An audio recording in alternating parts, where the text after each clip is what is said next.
Oke, selamat pagi, siang, sore, dan malam. Assalamualaikum warahmatullahi wabarakatuh.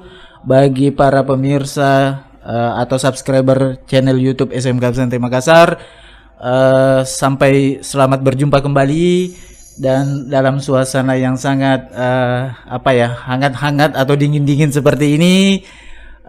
Kita saat ini berada di ruang podcast SMK SMT Makassar dan telah hadir bersama-sama kita seorang pria, seorang laki-laki saya pikir, dan yang terlebih penting adalah seorang pemimpin muda yang ada di Kementerian Perindustrian. Dan kami sempat pada saat ini, kami tahu beliau sibuk dan sangat padat sekali jadwalnya, sehingga mau menyempatkan diri untuk hadir di acara kita secara bersama-sama ini. Beliau adalah bernama Bapak Wisnu Permana ya Pak ya. Nama lengkapnya adalah Tirta Wisnu Permana. Oke. Orang Jakarta atau orang Bandung ini Pak? Orang Bandung dong. Oh, orang Bandung gitu ya Pak ya. Oke. Kita tahu semua, terutama para Kemenpriners di Makassar ya Pak ya. Itu Bapak kan baru sebenarnya menjadi kepala. Tepatnya Bapak kan, jabatan Bapak adalah Kepala Balai Besar Industri Hasil Perkebunan Kementerian Perindustrian yang kebetulan berada di Makassar. Baik. Gimana Pak rasanya menjadi pemimpin di sekelas balai besar itu, sepertinya apa rasanya Pak? Gimana Pak? Rasanya exciting. Iya. Menarik, challenging, ada penuh tantangan. Siap. Iya. Terus banyak hal yang bisa kita lakukan, terutama untuk mendukung dan membangun industri yang ada di wilayah Sulawesi Selatan. Iya, betul. Saya kira hal-hal yang bisa kita lakukan di balai ini cukup banyak. Iya. Apalagi kita punya tugas yang besar, bagaimana memaksimalkan layanan jasa industri kita kepada masyarakat, kepada industri. Baik. Oke Pak. Jadi ada semacam tugas besar yang membumingkan. Iya. Barangkali kalau saya mau bahasakan lain, membumingkan perindustrian atau sektor industri di Makassar. Betul. Lebih luas lagi Sulawesi Selatan. Oke. Sebenarnya kami selaku warga Kemenprin Makassar itu ada beberapa poin-poin penting semenjak Bapak berada di Makassar ini. Salah satunya adalah konsep kolaboratif, ya kan? Dan tentu para Kemenpriners dan para pemirsa kami barangkali pengen tahu bagaimana sih konsep kolaboratif di tubuh Kemenprin, terutama kita di sini kan ada 5 satker ya Pak ya. Yeah. Ya, jadi 5 satker itu bagaimana konsep yang Bapak jalankan selama ini, ya Pak? Sederhananya, unit kerja yang di daerah ini sebetulnya perpanjangan tangan kebijakan kementerian yang ada di pusat. Siap. Untuk itu, sudah seharusnya aktivitas-aktivitas bagaimana membangun daya saing industri itu sejalan dengan apa yang digariskan dalam kebijakan industri nasional. Iya. Saya kira di Makassar ini bisa menjadi satu contoh bagus. Karena di sini ada balai besar yang menangani standar, yang menangani inovasi dan teknologi. Iya. Terus ada unit pendidikan. Ada sekolah menengah kejuruan SMTI Makassar. Iya Pak, Makassar. Fokus di teknologi industri. Ada sekolah menengah analis kimia. Iya.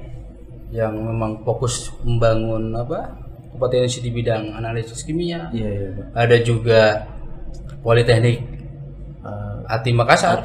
Akademi Teknik Industri. Terus yang paling bungsu adalah Akademi Komunitas Manufaktur Bantai. Ya. Semua organ-organ atau entitas unit kerja yang ada di Makassar ini sudah seharusnya untuk saling melengkapi. Iya. Karena instrumen-instrumen untuk membangun daya saing industri itu ada di unit kerja kita. Iya. Sebagai contoh, di balai bisa terus mengedukasi pengembangan standar. Iya. Banyak industri kecil khususnya yang memang buta akan standar, buta akan merek, buta juga akan pengembangan bagaimana sih mengolah hasil komoditas pertanian mereka menjadi barang yang nilai tambah. Baik. Ya tentunya kami balai sekolah ini saling melengkapi. Ada faktor endowment yang bisa mengungkit daya saing industri. Artinya faktor endowment itu faktor yang memang faktor input dalam pembangunan daya saing industri. Salah satunya adalah sumber daya manusia industri, teknologi, dan standar. 3 kata kunci itu bisa mengungkit peningkatan produktivitas industri kita. Dan 3 kata kunci ini masing-masing ada di satker-satker kita, Pak. Betul. Mantap, Pak. Next, Pak, saya akan tanya lagi. Ini kan selama 1 tahun terakhir ini kan kita tahu semua, Bapak dengan BBHP dan beserta kawan-kawan kita di Satker-Satker lagi itu kan melakukan roadshow ke daerah nih, Pak. Betul. Ya, jadi tentunya ingin melihat potensi-potensi yang ada di daerah-daerah kita ini, terutama di Sulawesi Selatan ini, Pak.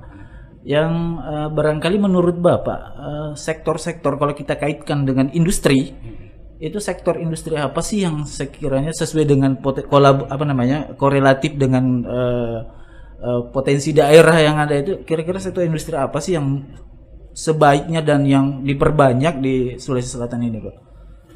Saya kira Sulawesi Selatan itu salah satu wilayah yang memang dianugerahi dengan kekayaan alam yang sangat luar biasa. Betul. Sulawesi Selatan dan Sulawesi pada umumnya atau timur Indonesia itu kaya akan sumber mineral di sini. Ya. Terus yang kedua kaya akan hasil pertanian atau yang berbasis agro. Yang ketiga yang tentunya kita sangat juga sadari betul, Sulawesi Selatan ini kaya akan hasil laut atau industri maritimnya harus mendukung di sana. Iya. Hal-hal yang perlu kita lakukan adalah bagaimana meningkatkan nilai tambah pada potensi-potensi yang ada di daerah, khususnya di wilayah kabupaten kota, minimal di Sulawesi Selatan. Kita sadar betul bahwa kontribusi penopang industri di Sulawesi Selatan itu salah satunya di sektor agro. Iya, Pak. Sektor agro bisa berbasis hasil pertanian maupun berbasis hasil laut. Itu yang harus kita terus lakukan pembinaannya, diupayakan penumbuhan industrinya sehingga terjadi nilai tambah. Utamanya bagi para petani nelayan kita yang memang selama ini belum mengerti bagaimana mengolah hasil panennya. Terus belum bisa mengolah bagaimana nilai tambah untuk mengolah hasil lautnya. Iya. Contoh kecil aja, rumput laut di sini berkembangan di daerah Bulukumba, berkembang juga di daerah Bone gitu. Selama ini ya hanya jadi budidaya terus dikeringkan, terus dijual lah bisa ke Jawa atau kemana gitu. Padahal bisa kita olah di sini dan bisa menambah nilai tambah. Menjadi keragenan gitu. Iya.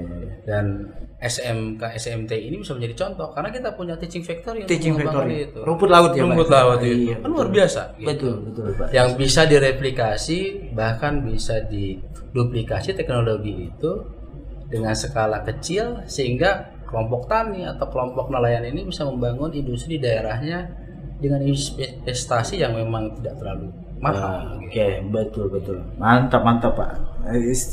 Apa yang Bapak sampaikan ini insya Allah akan tercerahkan, Pak. Terutama teman-teman di Kemenpreneurs Makassar ini, Pak. Nah, itu tadi yang berat-berat, Pak. Sekarang saya pengen yang ringan-ringan dulu, Pak. Kita membahas ini masalah keseharian Bapak ini.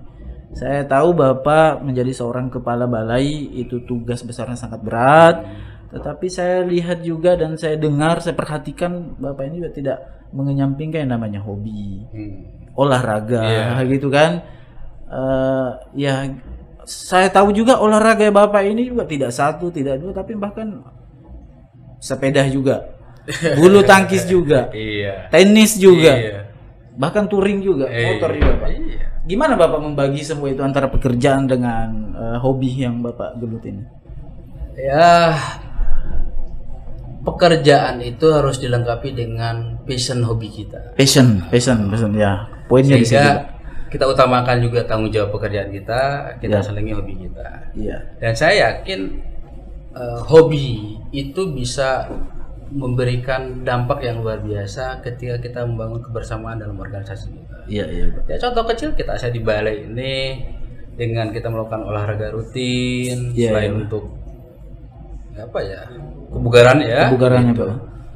Ya kita menjalin kebersamaan lebih dekat dengan staf kita, Iya, Pak. dengan seluruh pegawai kita. Semua akan terjalin di situ. Iya, iya, iya. Salah satu ruang yang mungkin kita sebagai pimpinan bisa untuk melebur dengan para pegawai kita ya hobi itu yang menjadi jembatan. Hobi gitu ya Pak. Jadi kira-kira setujukah Bapak kalau misalnya dalam olahraga ini kita mempersatukan sama Satker Perindustrian dalam konsep misalnya sparring kah, kompetisi kah, atau event-event yang Oke, barangkali Balai Besar juga bisa menginisiasi itu. Pak. Ini yang harus kita mulai. Kita mulai, betul. Karena semangat kebersamaan itu tercermin melalui semangat sportivitas.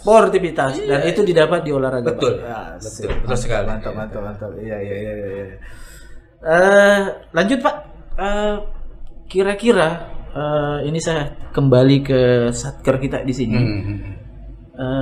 Apa harapan Bapak untuk Satker kita ini? Dan sementara kita memang sudah tahu Satker kita ini sudah dari cita-cita awal itu ingin tanda kutip go public barangkali sudah di atas mungkin kalau saya boleh bahasakan seperti itu dari Satker dari instansi-instansi yang lain. Tetapi itu kan belum cukup saya kira Pak. Mungkin harus tumbuh. Betul. Bertumbuh terus. Kira-kira apa harapan Bapak? Saya kira harapan kami tentunya sebagai bagian dari Kemenperin ya. Siap Pak. Ya. Sekolah atau unit pendidikan vokasi kita ini harus menjadi role model. Itu yang role model ini kita harus selangkah lebih maju dalam rangka penyiapan dan pembangunan sumber daya manusia industri, khususnya tenaga kerja industri. Dan SMK SMTI Makassar, Semak, Politeknik, Kombanting sudah punya modal. Tetapi sudah melangkah, Pak. Sudah melangkah. Dan itu terus kita harus secara kontinu menjaga growth itu. Iya, Pak. Betul. Terus berkelanjutan, melakukan continuous improvement sehingga kita terus menjadi contoh bagi pengembangan pendidikan vokasi, khususnya pengenalan vokasi di Indonesia. Siap. Dan itu harus menjadi lead sektornya adalah sekolah-sekolah kita. Sekolah Pak ya, gitu ya. Wah, mantap ini. Pak Wisnu, saya ingin tanya kembali. Mohon maaf kalau agak panjang sedikit diskusi kita. Gimana ya cara misalnya seorang pemimpin, apalagi kan ada beberapa barangkali pemimpin kita ini termasuk baru, katakanlah kepala Satker ini Pak ya, itu membentuk trust dan membentuk kebanggaan. Nah, saya tahu kebanggaan ini sering Pak Wisnu dengung-dengungkan kalau ada forum-forum kah atau apa rapat atau apa gimana gitu. Dan itu saya pikir penting, itu namanya membentuk kepercayaan dari bawah ke atas, bahkan pimpinan lagi Pak itu. Kira-kira gimana nih Pak? Sederhana sebetulnya.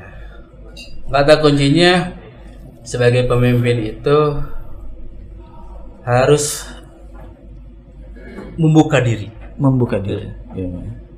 Membuka diri dalam pengertian menjadi pribadi yang terbuka, menjadi pribadi yang punya pemikiran terbuka sekaligus visioner, terus menjadi pribadi yang mampu menerima masukan sekaligus memberikan solusi-solusi yang solutif. Siap. Iya. Itu hal yang sederhananya. Iya.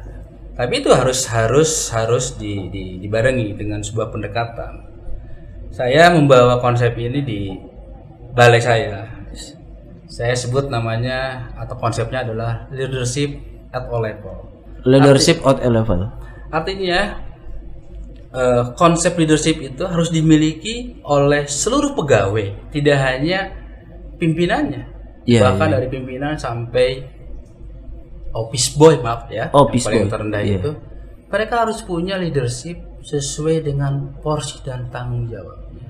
Oh, seperti itu Pak. Konsep leadership itulah yang membawa diri punya tanggung jawab sesuai dengan porsi dia, sesuai dengan kebutuhan dia, sesuai dengan fungsi dia.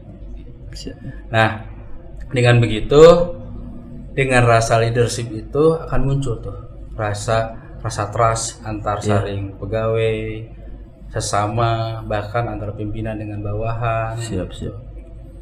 Yang keduanya tentunya ini yang harus terus kita banggakan, harus kita dasari value pride terhadap institusi. Gitu. Karena kita suka lupa bahwa kita menjadi pegawai ini kadang ya hanya sekedar menjalankan itu, tidak membawa value bahwa kita semangat, kita bangga dengan ruang kerja kita bangga dengan institusi kita ini menjadi bagian penting. Betul, karena betul. Dengan itu lahirlah rasa sense of belonging kepada institusi kita, rasa ingin memberikan integritas dan dedikasi, rasa menjadi bagian. Iya, betul. Karena kantor itu akan menjadi rumah kedua buat kita. Iya. Terus teman atau karyawan atau staff itu akan menjadi keluarga kedua buat kita. Disadari atau tidak? Iya. Hampir mungkin sepertiga atau bahkan setengah waktu kita setiap harinya di kantor. Iya. Nah, itu yang menjadi semangat saya, terutama di balai ini. Saya kira semua unit kerja yang ada di unit pendidikan maupun di balai diklat ini berpikir dan mempunyai value itu ya Pak. Ya karena kalau boleh dikata bahwa tadi separuh hidup kita ini berada di kantor, mulai dari pagi sampai sore, dan itu harus memang lebih bermakna di situ Pak ya. Ya bisa dibayangkan kalau dalam seorang itu ada konflik. Ya itu ya. Satu musuh aja udah banyak. Iya Pak, betul. Tidak nyamannya kalau kita ketemu sehari-hari, betul. Bahkan dulu saya ingat ya, ada salah guyon dari salah satu kepala sekolah di Padang waktu itu. Kalau bisa gitu, pergi bahagia, pulang bahagia juga orang. Iya. Ya intinya pergi dengan senyuman, pulang dengan bahagia. Gitu. Iya. Nah, itu yang harus kita. Jadi jangan bawa setiap ada masalah di rumah atau di mana jangan dibawa ke kantor. Artinya datanglah dengan senyuman, pulang dengan bahagia. Sehingga akan bawa keceriaan. Baik, mantap Pak Wisnu. Asik. Barangkali ini sesi terakhir Pak. Karena kita juga punya agenda yang lain, saya kira sesi ini saya ingin menyebutkan tokoh, tokoh-tokoh yang dekat-dekat dengan kita lah, saya kira. Kemudian mungkin Bapak bisa menginterpretasikan menurut versinya Bapak, tapi cukup dengan satu kata barangkali. Gimana contohnya? Contohnya misalnya saya sebut Pak Wisnu, paling saya bilang muda, kan gitu kira-kira seperti itulah ya Pak ya. Dan kalau misalnya Bapak butuh menjelaskan, boleh dijelaskan kembali Pak. Oke, saya mulai ya Pak ya. Silakan. Ya, Pak Nadar. Ceria. Pak Muhammad Basri. Atim. Supel, gitu ya Pak ya. Pak Muhammad Sabri. Baik, gitu Pak ya. Basri Nur. Ramah gitu Pak ya. Iya. Wah, betul. Serius. Ramah ya Pak ya. Oh, gitu. Iya. Terus Pak ya? Ayo lanjut. Pak Eko Cahyanto. Pak Eko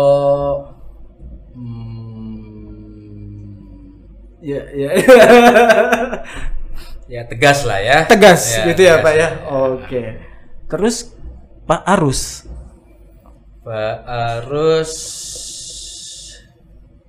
baik dan cerdas.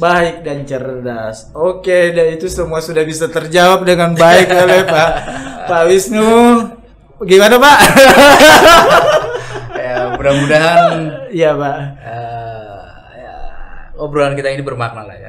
Iya, siap insya Allah Pak. Iya. Terakhir barangkali closing statement dari Bapak tentang yang dunia kita inilah Kemempreneurs, baik itu dari segi pekerjaan maupun teman-teman para pegawai barangkali harapan-harapannya Bapak terutama untuk sektor industri di Makassar ini. Saya sangat berharap Makassar itu akan menjadi hub untuk penghubung Bapak. Iya, untuk pengembangan industri nasional kita, khususnya di industri di kawasan timur Indonesia ya. Kawasan timur Indonesia. Tumbuh industri-industri baru merata gitu. Bahkan ekosistemnya bisa terbentuk dari mulai desa, kecamatan sampai ke wilayah kabupaten. Siap. Tidak harus industri besar, tapi industri kecil tumbuh merata, kuat gitu, dan banyak.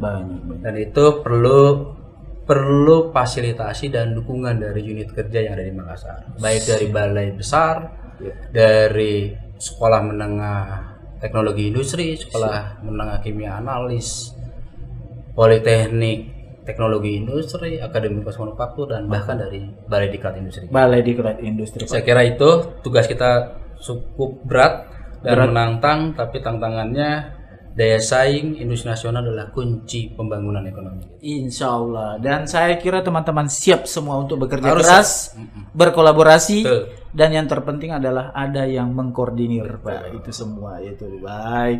Pak Wisnu, terima kasih. Sama-sama Mas Yudi. Atas waktunya, dan ini insya Allah sangat bermanfaat Pak. Terutama informasi-informasi dalam dunia perindustrian untuk para pemirsa kita yang para pencinta atau subscriber dari channel YouTube SMK SMTI Makassar. Kami perlu sampaikan bahwa itulah ulasan-ulasan kami tadi, obrolan-obrolan santai kami dari seorang Bapak Tirta Wisnu Permana. Saya kira kita akhiri Pak. Terima kasih sekali lagi. Assalamualaikum warahmatullahi wabarakatuh.